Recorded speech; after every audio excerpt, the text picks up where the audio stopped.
Olá, você que acompanha o Exclusiva aqui na Band News Difusora. Nós vamos começar agora uma entrevista com a filósofa e professora de filosofia, Lúcia Helena Galvão. Aqui na bancada comigo está a jornalista Clara Toledo. Clara, obrigada por participar hoje aqui com a gente. Obrigada pelo convite, Rosiane. Obrigada a todos que estão acompanhando. Vamos lá. Vamos chamar aqui a professora Lúcia Helena Galvão. Obrigada por estar aqui conosco. A professora fez uma palestra neste sábado aqui em Manaus e vai falar um pouco com a gente sobre o conteúdo dessa palestra, mas também sobre a filosofia, a importância da filosofia no mundo e no momento que nós vivemos hoje. Professora, a minha primeira pergunta é: que ética o Brasil vive hoje, que ética o mundo vive hoje?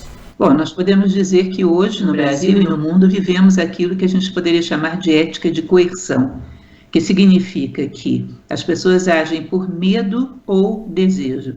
Medo de serem punidas ou desejo de serem reconhecidas, mas não pela ética em si, porque eu considero isso como nobre, como justo e como bom.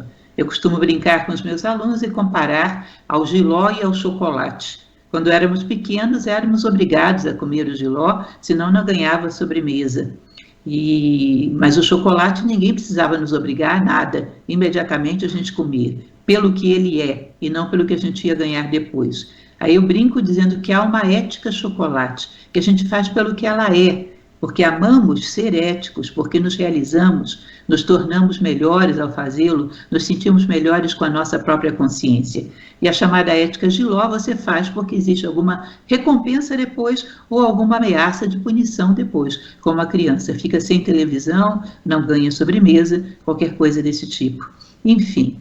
Embora possa parecer uma atitude infantil, nós ainda mantemos pela nossa vida fora. Não amamos a nossa atitude humana diante da vida, que deveria ser ética. Nós fomos, digamos assim, adestrados para seguir determinados procedimentos porque são padrão, mas nós não entendemos muito bem esses procedimentos. Não temos um estado de consciência que nos faça amá-los e querer nos enquadrar neles porque somos seres humanos e merecemos isso. Porque não pode haver nada que seja melhor na vida de um ser humano do que se comportar de maneira ética.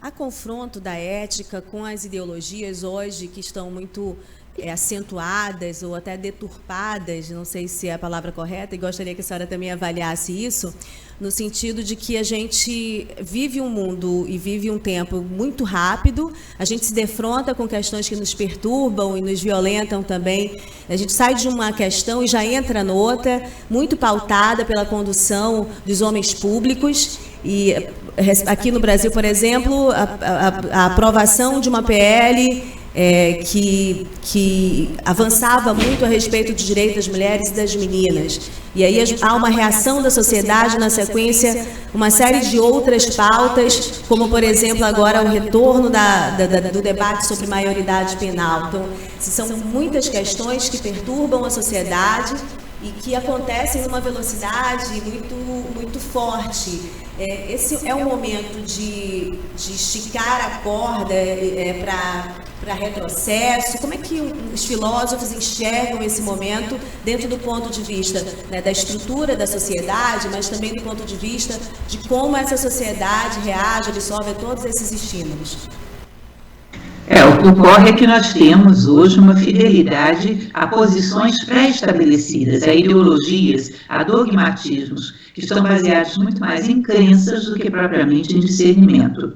O verdadeiro ser humano é aquele que só condiciona, só compromete a sua decisão, o seu comportamento, a sua opinião em valores universais. Ou seja, o que eu vou consultar para saber se eu sou contra ou a favor de alguma coisa? Eu vou consultar a justiça, a fraternidade, a ética, a bondade e os valores que me caracterizam como ser humano. Não vou estar fiel a uma posição pré-estabelecida e que é verdadeira independente de qualquer coisa. Porque nada no mundo é verdadeiro independente de qualquer coisa. E esse é um assunto muito sério para nos basearmos em crenças. Deveríamos ter constatações baseadas no hábito de vivermos em função de valores universais.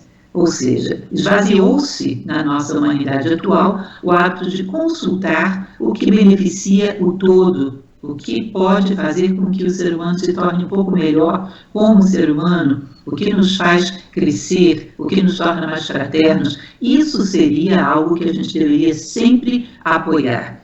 e não uma posição de um lado ou do outro, simplesmente porque eu simpatizo com uma coisa ou outra. Uma simpatia que não é baseada em nada, senão uma inclinação pessoal, sem maiores fundamentos de apoio na verdade, ou no bom senso, ou no discernimento. Infelizmente, isso é o que acontece muitas vezes. Professora, a senhora fala sobre filosofia prática, aplicação mesmo no dia a dia. Então, a gente sabe que é possível, sim, aplicar a filosofia diariamente. Mas eu quero saber como é que a gente pode abrir espaço para que a filosofia esteja, de fato, presente em diferentes esferas da nossa vida. Bom, tem algumas crendices, alguns elementos culturais que a gente precisaria trabalhar, né? Como, por exemplo, nós achamos que a arte de viver, que é a mais complexa de todas as artes, não precisa ser aprendida. Se eu tenho um televisor na minha casa, eu não mexo nele. Eu peço a um técnico que venha e o conserte. Se eu tenho um problema de saúde, eu não vou me automedicar. Eu vou pedir a um médico preparado para isso que me consulte. Ou seja, em relação a tudo, procuramos quem entenda. Agora, em relação à arte de viver, achamos que somos doutores. Achamos que sabemos tudo. Carl Jung, o grande fundador da psicologia analítica, ele costumava dizer que é mais fácil você começar do zero e construir uma nave que te leve à Lua, do que começar do zero e construir um conhecimento que te leve ao interior de si mesmo.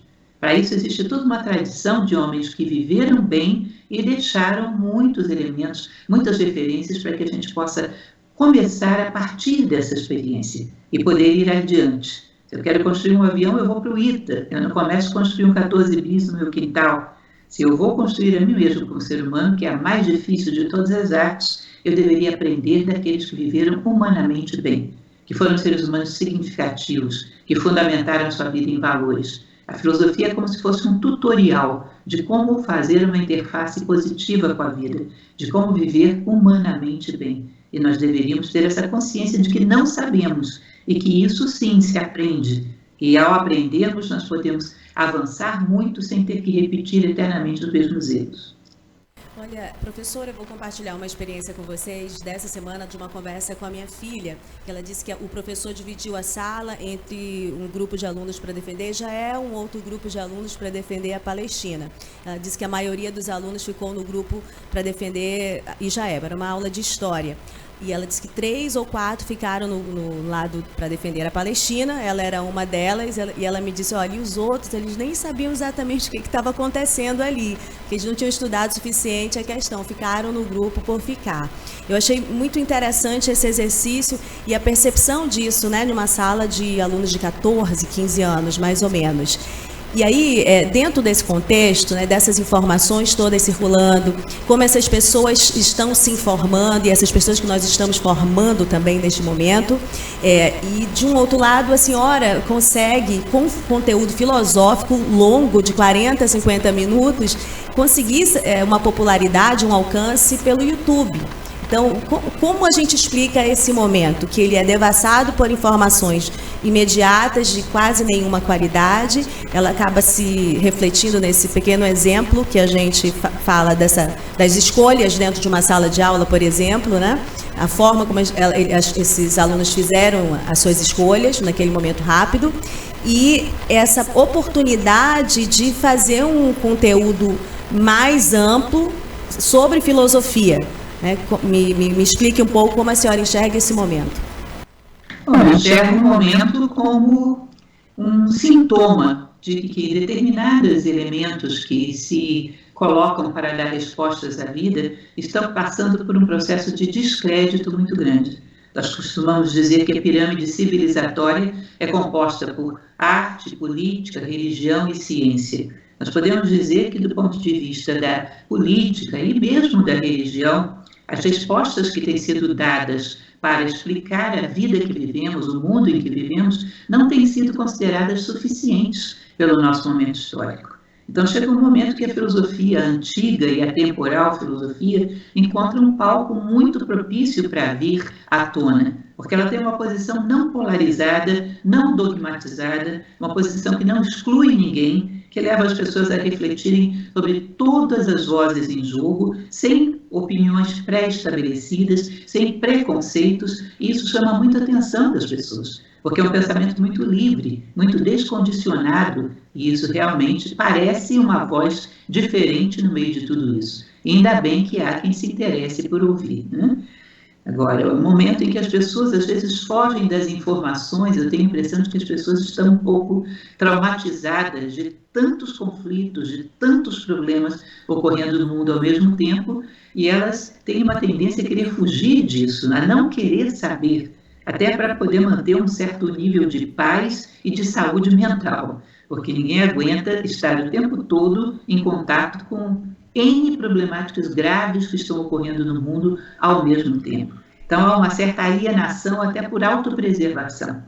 Eu acredito que a filosofia tem uma visão diferenciada, que dá esperança, que mostra uma luz no final do túnel, mas que ao mesmo tempo quebra todos os condicionamentos e chama a pessoa para pensar livremente, pensar por si mesma. Eu acho que essa é uma chamada bastante atraente.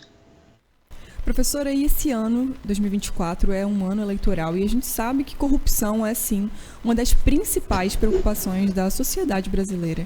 O que a gente pode fazer de diferente para mudar esse cenário? Olha, o que nós podemos fazer de diferente seria preocupar-nos com a corrupção presente na nossa vida. Nós temos uma tendência a achar que a corrupção ela é perigosa a partir de um certo nível. Para baixo, ela é banal. Quando, na verdade, a corrupção é preocupante desde o momento que ela é uma pequena semente, porque a partir daí ela só vai se agravando. Então, nós somos muito condescendentes com a pequena corrupção no dia a dia. A corrupção de furar a fila, a corrupção de conseguir passar na frente dos demais num determinado atendimento, numa determinada coisa, a corrupção de não querer, por exemplo, devolver o troco que foi dado errado, e uma série de pequenas concessões que fazemos no dia a dia. E isso vai fazendo com que a gente banalize a corrupção. E pelo fato de que ela é banalizada, ela acaba sendo praticada cada vez mais. Porque já ninguém se admira, já ninguém se espanta quando se diz que um político, um empresário foi corrupto, já que ela já está tão presente no nosso dia a dia. Nós poderíamos e deveríamos ter tolerância zero em relação à corrupção, desde as suas manifestações mais simples, porque essa tolerância zero geraria um ambiente adverso para a corrupção dentro da sociedade, não amistoso, onde ela é julgada com muito mais severidade pelas pessoas do que é hoje. Hoje nós fazemos aquele ditado popular, que é de muito mau gosto, né? Fulano rouba, mas faz. Ou seja, nós consideramos que a corrupção é até tolerável e existem, digamos assim, atenuantes para ela. E isso não é verdade. A corrupção inviabiliza um país, faz com que ninguém confie em ninguém e a coisa fique inadministrável, com que não tenhamos seriedade para fazer nada que é necessário. Daí que se cada ser humano banisse a corrupção em si mesmo e implantasse essa tolerância zero a qualquer manifestação de corrupção, teríamos uma tendência, uma onda no sentido de criar uma postura mais séria, que não tenha nenhum tipo de aceitação nem amenizante para uma postura de corrupção. Que nós possamos levar esse problema a sério com a gravidade que ele tem. Professora, e há pouco a senhora, quando estava comentando sobre os vídeos populares no YouTube, falou do interesse das pessoas pela filosofia antiga. E a senhora vem a Manaus justamente falar sobre o Kybalion, que é exatamente isso, uma filosofia milenar, as 7 leis universais. E o Kybalion contém ensinamentos do Antigo Egito e da Antiga Grécia, certo? Eu queria que a senhora explicasse um pouquinho pra gente, pincelasse essa ideia do que é o Kybalion e como que a gente pode aplicar essas 7 leis universais na vida que a gente leva hoje no século XXI. Bom, algumas coisas não dá para a gente falar sobre os 7, né? Seria longo, mas algumas coisas podemos falar, por exemplo, sobre as 2 primeiras leis. A lei do mentalismo diz que todas as coisas nascem no plano mental e depois se concretizam. Portanto, se você não quer que alguma coisa se concretize na sua vida em algum momento, não a alimente como forma mental. Porque todo pensamento que você alimenta, ele vai tensionar a realidade para gerar fatos. E nem sempre aquilo que pensamos, gostaríamos que virasse fato na nossa vida. Muitas vezes temos pensamentos que são superficiais ou por falta de um controle mental mais sério.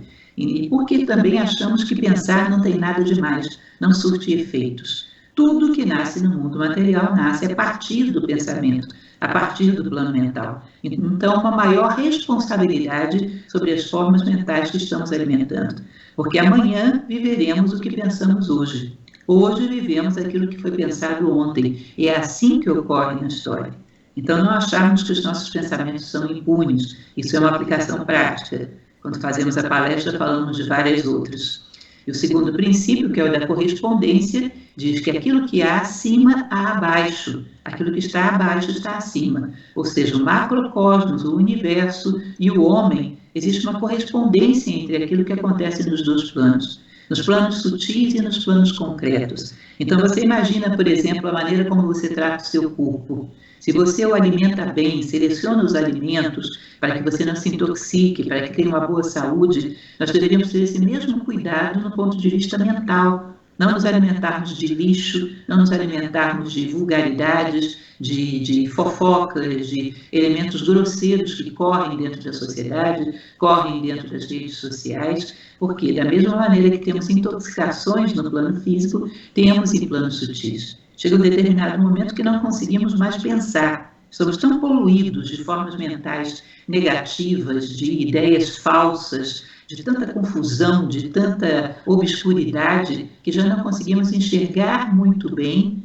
o que é e o que deixa de ser no plano mental. Então, nós temos um paralelismo, uma correspondência de nos preocuparmos com aquilo que fazemos com o nosso plano emocional, com o nosso plano mental, tomando como referência a maneira como tratamos o nosso corpo físico, o cuidado que temos com ele, já que eles são, de alguma maneira, similares, correspondentes. Então, isso é um exemplo de como essas leis são muito aplicáveis à nossa vida. Tem uma série de exemplos que mostram que elas determinam determinados resultados na nossa vida, determinam certas condições que nós criamos na nossa vida. E nós não percebemos, e por isso não atuamos sobre as causas. Observando as leis, nos poupamos de muitos sofrimentos. Professora, por que o Cristo, que é um exemplo tão universal, inclusive de igualdade, de fraternidade, no contexto atual é usado para reafirmar ou para avançar tratamentos desiguais aos diferentes? Qual a sua visão sobre isso? Um pouco parecida com aquilo que falamos da ética. Na verdade, as pessoas que são muito dogmáticas, que trabalham apenas por interesses pessoais, um grau de egoísmo muito grande, elas tomam qualquer coisa pela face que mais lhes favorece. Então, elas tendem a achar que o Cristo protege tudo aquilo que elas pensam, que elas gostam, que elas fazem. Aquilo que o outro pensa, que o outro gosta, que o outro faz é diabólico. Ou seja, ele demoniza o mundo, né? Quem é como eu está protegido pelo Cristo, está protegido pela sabedoria, está protegido pela bondade. Quem é diferente de mim, a esse corresponde o inferno. Só que ambos os lados pensam exatamente a mesma coisa. Ao invés de procurarmos nos isentar dos nossos interesses egoístas e procurar o que era o interesse do Cristo, o que ele pensava para a humanidade, o que ele esperava de nós, e nos colocarmos com neutralidade a serviço disso, não, nós pensamos nos nossos interesses e alistamos o Cristo na defesa dos nossos interesses, das nossas parcialidades, das nossas inclinações pessoais. Então, essa tendência a querer fazer com que o mundo inteiro trabalhe a favor daquilo que eu quero, daquilo que eu gosto, daquilo que me interessa. Falseia até mesmo a imagem de um mestre como Jesus Cristo. Ninguém para pensar o que ele esperaria dos seres humanos. Não, eu coloco o que eu espero de mim mesmo e o que ele deve fazer por mim para que eu obtenha essas coisas. Ou seja, como se fosse um ser que existe para atender os meus desejos, como um gênio da lâmpada, que eu esfrego a lâmpada e ele surge apenas para atender os meus desejos. É um pouco parecido com esse velho mito. Professora, a senhora fala agora, nesse momento, por meio dessa entrevista, com ouvintes da capital mais populosa da Amazônia. E aí eu gostaria de ouvir da senhora também um pouco a respeito dessa ética ambiental. A gente tem percebido o ativista, filósofo Ayrton Krenak falando nos espaços que ele ocupa e tentando nos exortar a esse raciocínio, né, da nossa relação com o meio ambiente. também sobre os direitos dos povos indígenas, mas eles já compreendem isso de uma maneira muito melhor que a gente. E ele fala de que a terra cansa, né, que nós estamos exagerando a forma de lidar, de consumi-la, né? Nós queremos comer a terra. Ele tem frases de muito impacto, mas para nos ajudar a pensar a respeito disso. Campos políticos e jurídicos, fora do Brasil, mais forte ainda, que começam a tratar sobre o direito da terra, né? O direito que ela seja, também tenha direitos jurídicos, de se defender das nossas ações, né, das ações humanas. Eu queria que a senhora falasse um pouquinho a respeito dessa ética ambiental no mundo que vive hoje, não um momento de situação de problemas climáticos. Nós vivemos um momento de emergência climática, de alteração da temperatura do planeta e de uma série de catástrofes frequentes, muito rápidas em vários pontos do mundo, no Brasil também, né, que atinge especialmente com mais violência as pessoas mais vulneráveis. Isso é mais um efeito do egoísmo que existe no nosso mundo atual, e o ser humano habituou-se, por toda uma tradição cultural dos últimos tempos, de colocar a vida como só a sua. A vida que deve ser considerada, a vida que deve ser levada em conta é apenas a sua.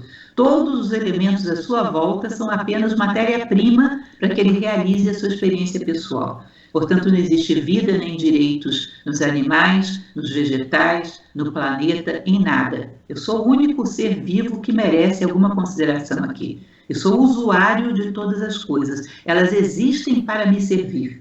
E isso é a lógica do predador. Eu vou deixando terra arrasada por onde eu passo.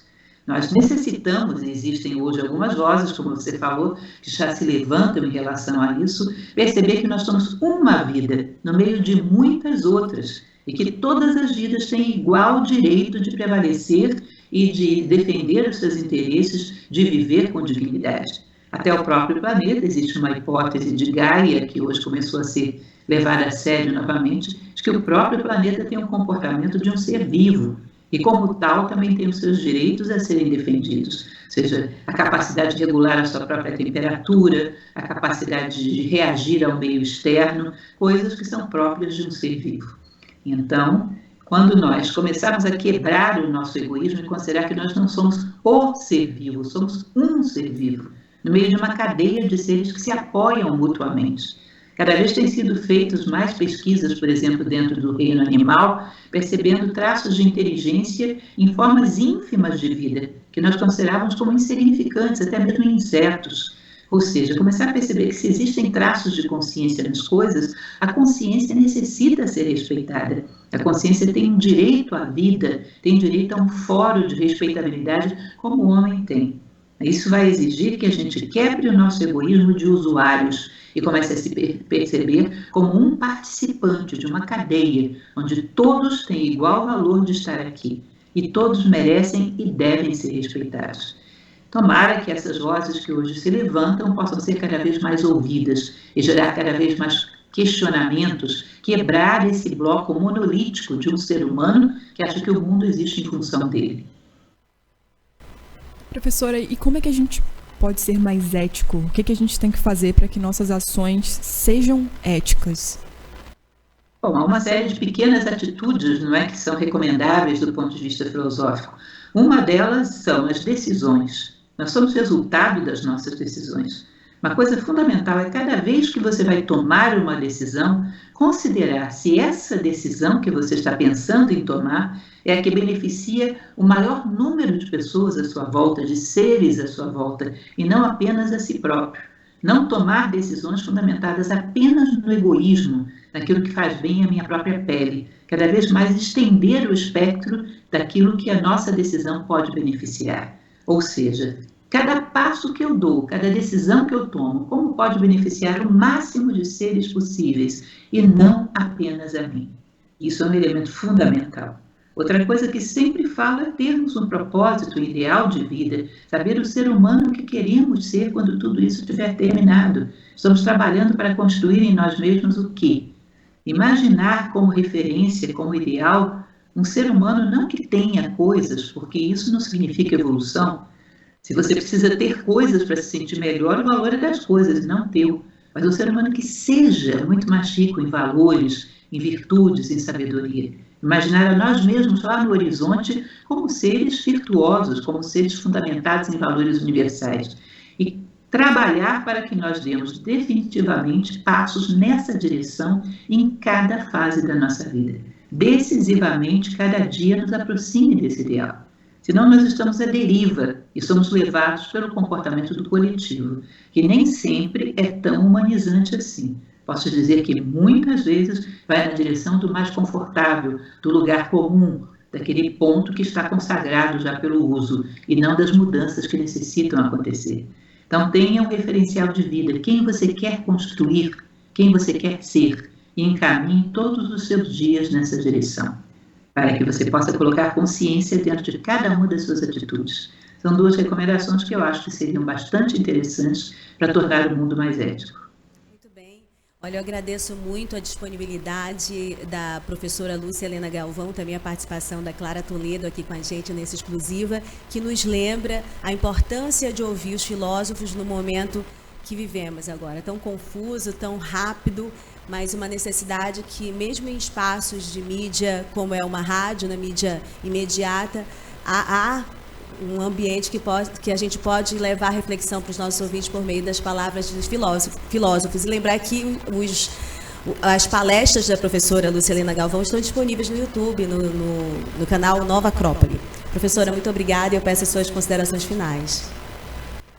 Bem, eu agradeço muito o convite, como você já falou, a conhecerem o nosso canal Nova Acrópole, a conhecerem também as nossas escolas, através do www.acropole.com.br, desculpe.